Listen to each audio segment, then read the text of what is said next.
تسبیحات پر 40 روزہ اعتکاف۔ بسم اللہ الرحمن الرحیم۔ شروع اللہ کے نام سے جو بڑا مہربان اور نہایت رحم کرنے والا ہے۔ دن 11۔ تسبیح۔ شہزادہ یگانہ شہنشاہ بے مثال، پروردگار پاک خدا وند لا یزال۔ یا علی مدد۔ شکر الحمدللہ، ہم نے 10ویں دن کی تسبیح مکمل کر لی ہے۔ آج کی تسبیح ہے شہزادہ یگانہ شہنشاہ بے مثال، پروردگار پاک خدا وند لا یزال۔ سب سے پہلے ہم اس کے لفظی معنوں کو سمجھتے ہیں۔ شہزادہ کے معنی ہے پرنس، یعنی شاہی خاندان سے۔ یگانہ کے معنی ہے منفرد۔ شہنشاہ کے معنی بادشاہوں کا بادشاہ۔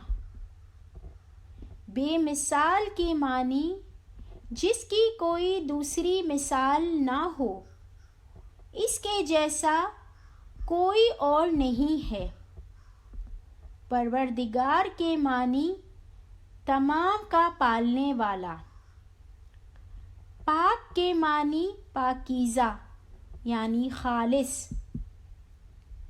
خداوند کے معنی خدا کے ہیں۔ لا یزال کے معنی کبھی ختم نہ ہونے والا، یعنی ہمیشہ قائم رہنے والا۔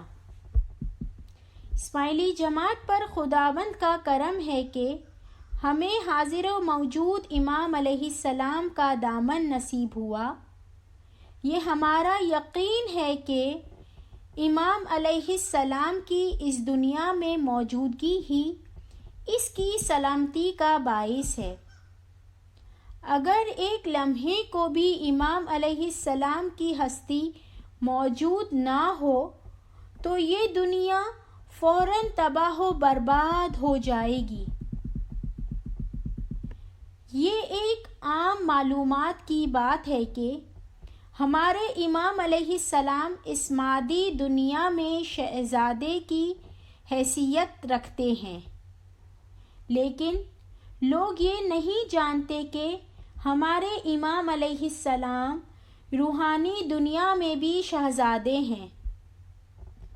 امام زمان علیہ السلام کا تعلق ہمارے آخری پیغمبر حضرت محمد مصطفیٰ صلی اللہ علیہ وآلہ وسلم سے براہ راست ہے، اور آپ علیہ السلام ہی آن حضرت صلی اللہ علیہ وآلہ وسلم کے بعد نور خدا کے حامل ہیں۔ یہ کوئی اور نہیں، صرف ہمارے پیارے امام نور مولانا شاہ کریم الحسینی حاضر امام علیہ السلام ہیں، جو آل محمد اولاد علی علیہ السلام کا درجہ رکھتے ہیں۔ ایک مومن اپنے آپ کو حقیقی علم اور ذکر کے ذریعے روحانیت کے درجات کی بلندی پر لے جاتا ہے، پھر وہ امام زمان علیہ السلام کے معجزات کا عینی گواہ بنتا ہے۔ نور کا حامل نہیں بلکہ خود نور بن جاتا ہے۔ پھر یہ مومن پہچان جاتا ہے کہ اس کا مولا شہزادہ نہیں بلکہ بادشاہ ہے۔ قرآن شریف کی سورہ 54 آیت 55 میں لفظ ملیک آیا ہے۔ مالک کے معنی آقا، بادشاہ، لیکن ملیک کے معنی بادشاہ کے بھی اوپر کے ہیں، یعنی کہ شہنشاہ۔ الغرض شہنشاہ وہ ہے جو بادشاہ کا تعین کرتا ہے۔ یہاں پر سوال یہ اٹھتا ہے کہ کیوں ہم عربی زبان کی گہرائی میں اتر کر اس لفظ کو سمجھنے کی کوشش کر رہے ہیں۔ ہم امام علیہ السلام کو پکار رہے ہیں، کیا یہ کافی نہیں ہے؟ یہ یقینی طور پر کافی ہے ان لوگوں کے لیے جو اس حد تک جاننے کا فیصلہ کرتے ہیں۔ حضرت امام آقا سلطان محمد شاہ علیہ السلام نے اس بارے میں فرمایا کہ ایسے بھی لوگ ہیں جو کہتے ہیں اب ہمیں آگے نہیں بڑھنا ہے، اس لیے وہ اسی حالت میں رہتے ہیں جو کہ غلام کی ہے، جبکہ وہ لوگ جو اوپر چڑھنا چاہتے ہیں کہیں گے کہ ہم ادھر خوش نہیں ہیں، ہمیں اور سیکھنا ہے اور آگے بڑھنا ہے۔ پھر امام منصور الحاج کی مثال دیتے ہوئے فرماتے ہیں کہ اس کے لیے بہشت موجود تھی، لیکن وہ کہتا تھا کہ جب تک مغز کو نہ چکھوں گا تب تک آگے بڑھوں گا۔ امام نے اس حالت کو آزادی کہا اور فرمایا تم خود آقا بنو۔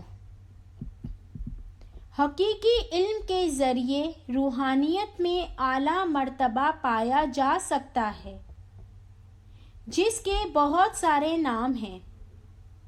اوپر دی گئی مثال میں یہ آزادی، مغز چکھنا، آقا بننے کے ہیں، اور امام علیہ السلام میں ایک ہو جانا یعنی امام علیہ السلام میں فنا فی اللہ ہونے کے نام بھی دیے گئے ہیں۔ ایک بار پھر ہم بادشاہ اور شہنشاہ کے فرق کو سمجھیں کہ شہنشاہ بادشاہ بناتا ہے کیونکہ شہنشاہ کے پاس یہ اختیار ہے کہ وہ کسی کو بادشاہ نامزد کرے۔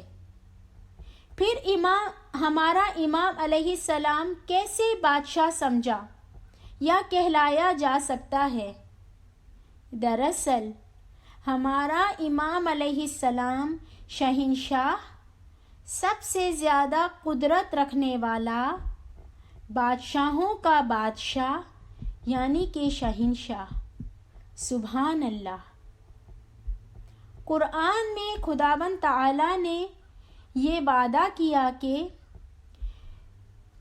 تم میں ان لوگوں سے جو ایمان لائے اور نیک اعمال کیے ہیں، اللہ تعالیٰ وعدہ فرما چکا ہے کہ انہیں ضرور زمین یعنی عالم شخصی میں خلیفہ بنائے گا، جیسا کہ ان لوگوں کو خلیفہ بنایا تھا جو ان سے پہلے تھے۔ قرآنی حوالہ سورہ 24 آیت 55۔ امام زمان علیہ السلام نے ہم سے یہ وعدہ فرمایا ہے کہ وہ ہمیں زندہ بہشت میں شاہی رائل بنگلوز عنایت کریں گے، اگرچہ تمام شرائط پوری کی گئی ہو۔ اس لیے ہم امام علیہ السلام کو شہنشاہ پکارتے ہیں، وہ جو دوسروں کو بادشاہ بناتا ہے۔ پروردگار کے معنی پالنے والے کے ہوتے ہیں، چاہے وہ جسمانی، روحانی اور عقلانی پرورش ہو۔ اسی لیے یہ ضروری ہے کہ ہم دعائیں تینوں قسم کی پرورش کے لیے کریں۔ شکر الحمدللہ کہ ہم تمام حقیقی علم کے متلاشی ہیں۔ یا مولا، اسی لیے ہم آپ کی تعریف و توصیف اور شکر گزاری بجا لاتے ہیں۔